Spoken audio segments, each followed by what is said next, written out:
Assalamualaikum warahmatullahi wabarakatuh.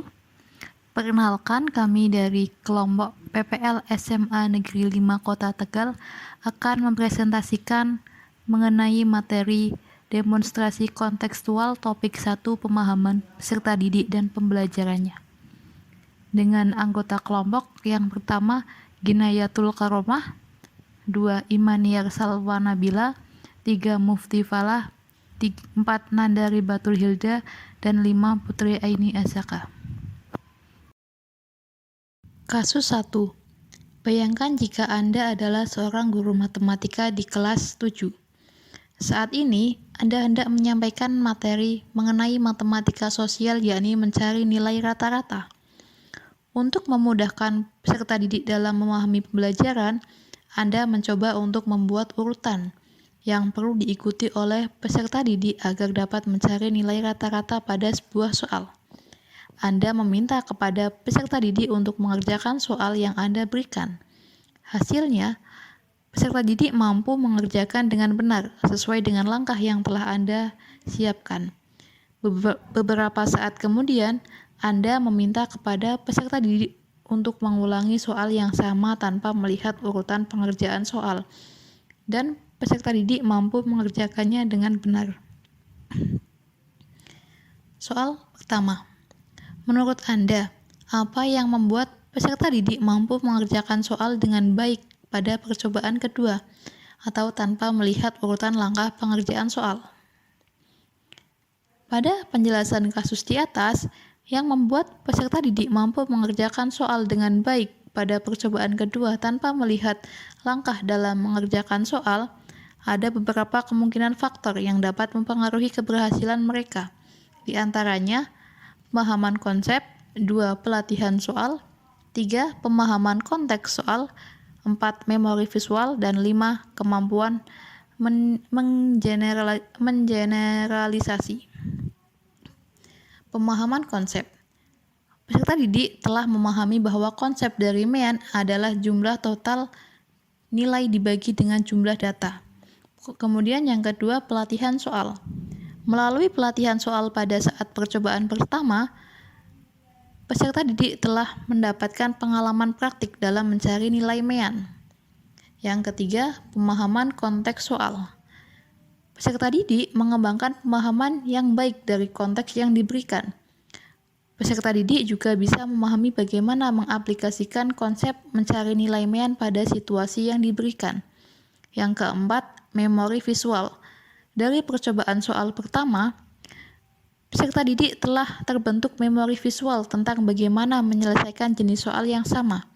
Hal ini memungkinkan peserta didik untuk mengulangi langkah-langkah pengerjaan tanpa perlu melihat langkah-langkahnya lagi.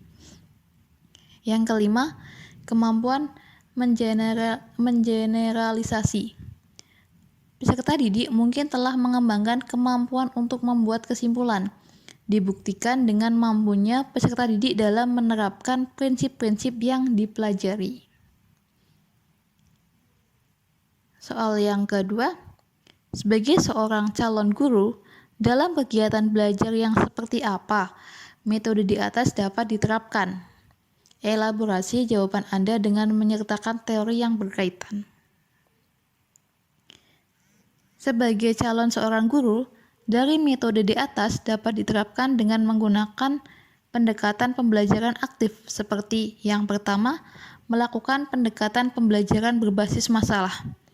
Dengan menggunakan soal-soal yang kontekstual akan membantu peserta didik untuk melihat aplikasi konsep dalam situasi nyata, dan hal ini akan merangsang pemikiran kritis dari peserta didik. Yang kedua, diskusi kelompok. Setelah guru memberikan penjelasan tahapan dalam mengerjakan soal, langkah berikutnya adalah memfasilitasi diskusi kelompok. Diskusi ini memungkinkan peserta didik untuk melakukan tutor sebaya sehingga mereka akan saling berbagi pemahaman. Yang ketiga, mencoba langsung. Berikan peserta didik kesempatan langsung untuk mempraktikkan konsepnya. Yang keempat, pemberian tugas. Dengan memberikan tugas kepada peserta didik akan menguji pemahaman mereka. Kasus 2. Rina adalah seorang guru di kelas 1 SD. Sebagian besar peserta didiknya belum bisa berhitung dengan lancar. Rina sedang memikirkan cara yang sesuai untuk membantu setiap peserta didiknya menyelesaikan tantangan belajarnya. Soal pertama, menurut Anda, apa yang dapat Rina lakukan untuk membantu peserta didiknya sesuai dengan tahapan perkembangan usia? Yang dapat dilakukan oleh Rina untuk membantu peserta didiknya sesuai dengan perkembangan usia, diantaranya yang pertama, menciptakan pembelajaran yang aktif dan bermain. Anak-anak pada usia ini, pada kelas 1 SD, belajar melalui pengalaman langsung dan bermain dapat membuat pembelajaran menjadi lebih menyenangkan. Yang kedua, menggunakan benda nyata sebagai alat bantu pembelajaran. Yang ketiga, menggunakan lagu dan gerakan.